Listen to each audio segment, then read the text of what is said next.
ನಮಸ್ಕಾರ. ಬಾಲಿವುಡ್ನ ಬಹುನಿರೀಕ್ಷಿತ ಹಾರರ್ ಕಾಮಿಡಿ ಯೂನಿವರ್ಸ್ನ ಹೊಸ ಸಿನಿಮಾ ತಮ್ಮ ಕೊನೆಗೂ ತೆರೆಗೆ ಬಂದಿದೆ.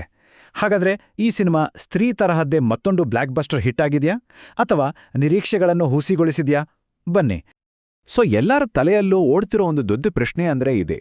ಮ್ಯಾಡಕ್ ಹಾರರ್ ಕಾಮಿಡಿ ಯೂನಿವರ್ಸ್ನ ಭಾಗವಾಗಿ ಬಂದಿರೋ ತಮ್ಮ ಈ ಫ್ರಾಂಚೈಸ್ನ ಯಶಸ್ಸನ್ನ ಮುಂದಕ್ಕೆ ತೆಗೆದುಕೊಂಡು ಹೋಗಿದೆಯಾ ಅಥವಾ ಎಲ್ಲೋ ಸ್ತ್ರೀ ಮತ್ತು ಭೇಡಿಯ ಹಾಕಿಕೊಟ್ಟಿದ್ದ ಹಾದಿಯಲ್ಲಿ ಸ್ವಲ್ಪ ಎಡವಿದ್ಯಾ? ಅಂದ್ರೆ ಚಿತ್ರದಲ್ಲಿ ಹೊಗಳಬೇಕಾದ ಸಾಕಷ್ಟು ವಿಷಯಗಳಿವೆ, ಅದೇ ಸಮಯದಲ್ಲಿ ಟೀಕಿಸಬೇಕಾದ ವಿಷಯಗಳಿಗೂ ಏನೂ ಕಮ್ಮಿಯಿಲ್ಲ.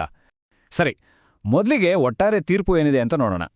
ಒಂದು ವಿಷಯ ಸ್ಪಷ್ಟವಾಗುತ್ತೆ, ತಮ್ಮ ಒಂದು ಕಂಪ್ಲೀಟ್ ಎಂಟರ್ಟೈನ್ಮೆಂಟ್ ಪ್ಯಾಕೇಜ್. ಆದರೆ ಅದರಲ್ಲಿ ಏರುಪೇರುಗಳೂ ಇವೆ. ಇದೇ ಕಾರಣಕ್ಕೆ ಇದರ ಬಗ್ಗೆ ಇಷ್ಟೊಂದು ಚರ್ಚೆ ಆಗ್ತಿರೋದು. ನೋಡಿ, ಈ ವಿಭಜನೆ ನಿಜಕ್ಕೂ ತುಂಬಾ ಇಂಟ್ರೆಸ್ಟಿಂಗ್ ಆಗಿದೆ. ಒಂದು ಕಡೆ ಕೆಲವರಿದನ್ನ ಪಕ್ಕಾ ಪೈಸಾ ವಸೂಲ್ ಸಿನಿಮಾ ಅಂತ ಹೊಗಳಿದ್ದಾರೆ, ಆದರೆ ಇನ್ನೊಂದು ಕಡೆ ಕಥೆಯ ನಿರೂಪಣೆ ಅಸಮವಾಗಿದೆ.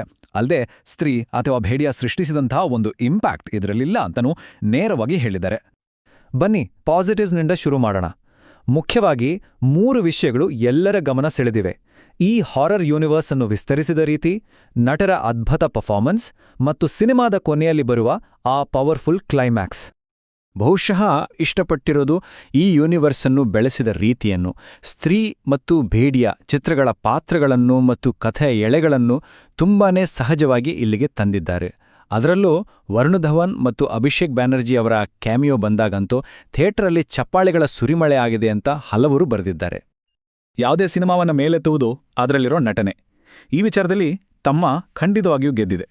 ಪ್ರಮುಖ ಪಾತ್ರಧಾರಿಗಳಿಂದ ಹಿಡಿದು ಸಣ್ಣ ಪಾತ್ರ ಮಾಡಿದವರವರೆಗೂ ಪ್ರತಿಯೊಬ್ಬರ ಪರ್ಫಾರ್ಮೆನ್ಸ್ ಬಗ್ಗೆಯೂ ಮೆಚ್ಚುಗೆಯ ಮಾತುಗಳನ್ನಾಡಿದ್ದಾರೆ. ಮೊದಲು ನಾಯಕ ಆಯುಷ್ಮಾನ್ ಖುರಾನ ಬಗ್ಗೆ ಮಾತಾಡೋಣ. ಅವರ ಸಹಜ ನಟನೆ ಮತ್ತು ಪರ್ಫೆಕ್ಟ್ ಕಾಮಿಕ್ ಟೈಮಿಂಗ್ ಈ ಚಿತ್ರದ ಒಂದು ದೊಡ್ಡ ಹೈಲೈಟ್. ಒಬ್ಬ ತಮಾಷೆಯ ಪತ್ರಕರ್ತನಿಂದ ಒಂದು ಪೌರಾಣಿಕ ಜೀವಿಯಾಗಿ ಬದಲಾಗುವ ಪಾತ್ರದ ವೇರಿಯೇಷನ್ಸ್ ಅನ್ನು ಅವರು ಅದ್ಭುತವಾಗಿ ನಿಭಾಯಿಸಿದ್ದಾರೆ. ಇನ್ನು ನಾಯಕಿ ರಶ್ಮಿಕಾ ಮಂದಣ್ಣ ಕೂಡ ತಮ್ಮ ತಡ್ಕ ಪಾತ್ರದಲ್ಲಿ ಸಖತ್ ಸ್ಕೋರ್ ಮಾಡಿದ್ದಾರೆ. ಅವರದ್ದು ಸ್ವಲ್ಪ ವಿಶಿಷ್ಟವಾದ, ಚಾಲೆಂಜಿಂಗ್ ಆದ ಪಾತ್ರ. ಅದಕ್ಕೆ ಬೇಕಾದ ಆಕರ್ಷಣೆ ಮತ್ತು ತೀವ್ರತೆ ಎರಡನ್ನೂ ಅವರು ತುಂಬಾನೇ ಚೆನ್ನಾಗಿ ತಂದಿದ್ದಾರೆ ಅಂತ. ಕಾಮಿಡಿ ವಿಷಯಕ್ಕೆ ಬಂದ್ರೆ ಅನುಭವಿ ನಟ ಪರೇಶ್ ರಾವಲ್ ಅವರ ಬಗ್ಗೆ ಹೇಳಲೇಬೇಕು. ಅವರ ಪಾತ್ರ ಚಿತ್ರಕ್ಕೆ ಬೇಕಾದ ಪರ್ಫೆಕ್ಟ್ ಕಾಮಿಕ್ ರಿಲೀಫ್ ನೀಡುತ್ತೆ ಮತ್ತು ಅವರ ಪರ್ಫಾರ್ಮೆನ್ಸ್ ಪ್ರೇಕ್ಷಕರನ್ನು ಹೊಟ್ಟೆ ಹುಣ್ಣಾಗಿಸುವಷ್ಟು ನಗಿಸುತ್ತೆ ಅಂತ ವಿಮರ್ಶಕರು ಬರೆದಿದ್ದಾರೆ. ಬರೀ ನಟನೆ ಅಷ್ಟೇ ಅಲ್ಲ, ನಿರ್ದೇಶನ ಮತ್ತು ತಾಂತ್ರಿಕ ವಿಚಾರಗಳಲ್ಲೂ ಸಿನಿಮಾ ಮೆಚ್ಚುಗೆ ಪಡೆದಿದೆ. ನಿರ್ದೇಶಕ ಆದಿತ್ಯ ಸರ್ಪೋತ್ತಾರ್ ಅವರು ರೊಮ್ಯಾನ್ಸ್, ಕಾಮಿಡಿ ಮತ್ತು ಹಾರರ್ ಅನ್ನು ಸರಿಯಾದ ಪ್ರಮಾಣದಲ್ಲಿ ಮಿಕ್ಸ್ ಮಾಡಿದ್ದಾರೆ. ಅದರಲ್ಲೂ ಚಿತ್ರದ ಸೆಕೆಂಡ್ ಹಾಫ್ ಮತ್ತು ಕ್ಲೈಮ್ಯಾಕ್ಸ್ ಪ್ರೇಕ್ಷಕರನ್ನು ಸೀಟಿನ ತುದಿಯಲ್ಲಿ ಕೂರಿಸುತ್ತೆ. ಇದಕ್ಕೆ ಸಖತ್ ಪಂಚ್ ಆಗಿರೋ ಡೈಲಾಗ್ಸ್ ಮತ್ತು ರೋಮಾಂಚನಕಾರಿ ಬ್ಯಾಕ್ಗ್ರೌಂಡ್ ಸ್ಕೋರ್ ಇನ್ನಷ್ಟು ಬಲ ತುಂಬಿದೆ. ಸರಿ, ಈಗ ನಾಣ್ಯದ ಇನ್ನೊಂದು ಮುಖವನ್ನು ನೋಡೋಣ. ಚಿತ್ರದಲ್ಲಿ ಇಷ್ಟೆಲ್ಲ ಪಾಸಿಟಿವ್ ಅಂಶಗಳಿದ್ರೂ ಯಾಕೆ ಇದಕ್ಕೆ ಮಿಶ್ರ ಅನ್ನೋ ಪ್ರತಿಕ್ರಿಯೆ ಬಂತು? ಕಾರಣ, ಕೆಲವು ದೊಡ್ಡ ಸಮಸ್ಯೆಗಳು ಇವೆ. ಮುಖ್ಯವಾಗಿ ಚಿತ್ರದ ವೇಗ, ಖಳನಾಯಕನ ಪಾತ್ರ ಮತ್ತು ಕಥೆಯಲ್ಲಿನ ಭಾವನಾತ್ಮಕತೆಯ ಕೊರತೆ. ಚಿತ್ರದ ಬಗ್ಗೆ ಬಂದಿರೋ ಅತಿದೊಡ್ಡ ದೂರು ಅದರ ವೇಗದ ಬಗ್ಗೆ. ಸೆಕೆಂಡ್ ಹಾಫ್ ರಾಕೆಟ್ ವೇಗದಲ್ಲಿ ಹೋದರೆ ಫಸ್ಟ್ ಹಾಫ್ ಮಾತ್ರ ಆಮೆಯ ವೇಗದಲ್ಲಿ ಸಾಗುತ್ತೆ ಅಂತ ಹಲವರು ಹೇಳಿದ್ದಾರೆ. ಈ ಅಸಮತೋಲನವೇ ಚಿತ್ರದ ದೊಡ್ಡ ಸಮಸ್ಯೆ. ಈ ವೇಗದ ಏರುಪೇರಿನಿಂದ ಏನಾಗುತ್ತೆ ಅಂದ್ರೆ, ಕಥೆ ಪ್ರೇಕ್ಷಕರನ್ನು ಹಿಡಿದಿಟ್ಟುಕೊಳ್ಳುವ ಮೊದಲು ಸ್ವಲ್ಪ ಬೋರ್ ಹೊಡಿಸುತ್ತೆ.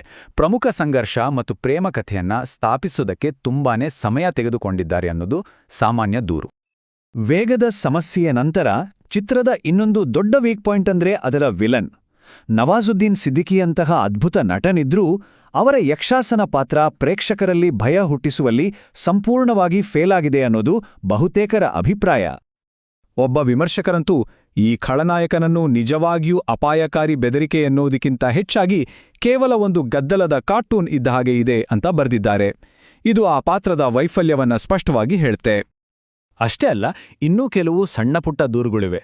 ಕೆಲವು ಕಾಮಿಡಿ ಸೀನ್ಗಳನ್ನ ಬಲವಂತವಾಗಿ ತುರುಕಿದ ಹಾಗೆ ಅನಿಸುತ್ತೆ.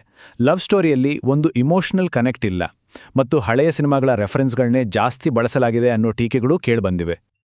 ಹಾಗಾದರೆ ಈ ಎಲ್ಲ ಪ್ಲಸ್ ಮತ್ತು ಮೈನಸ್ ಪಾಯಿಂಟ್ಸ್ಗಳನ್ನ ಒಟ್ಟು ಸೇರಿಸಿದ್ರೆ ತಮ್ಮ ಚಿತ್ರದ ಫೈನಲ್ ಸ್ಕೋರ್ ಕಾರ್ಡ್ ಹೇಗಿರುತ್ತೆ? ಬನ್ನಿ, ಕೊನೆಯ ತೀರ್ಮಾನಕ್ಕೆ ಬಂದ್ಬಿಡೋಣ. ಒಟ್ಟಾರೆಯಾಗಿ ಹೇಳೋದಾದ್ರೆ ತಮ್ಮ ಒಂದು ಮೋಜಿನ ಹೈ ಎನರ್ಜಿ ಎಂಟರ್ಟೈನರ್. ಇದು ತನ್ನ ಯೂನಿವರ್ಸನ್ನು ಯಶಸ್ವಿಯಾಗಿ ವಿಸ್ತರಿಸುತ್ತೆ, ಆದರೆ ನಿಧಾನಗತಿಯ ಕಥೆ ಮತ್ತು ದುರ್ಬಲ ಖಳನಾಯಕನಿಂದಾಗಿ ತನ್ನ ಹಿಂದಿನ ಚಿತ್ರಗಳ ಮಟ್ಟವನ್ನು ತಲುಪಲು ವಿಫಲವಾಗಿದೆ.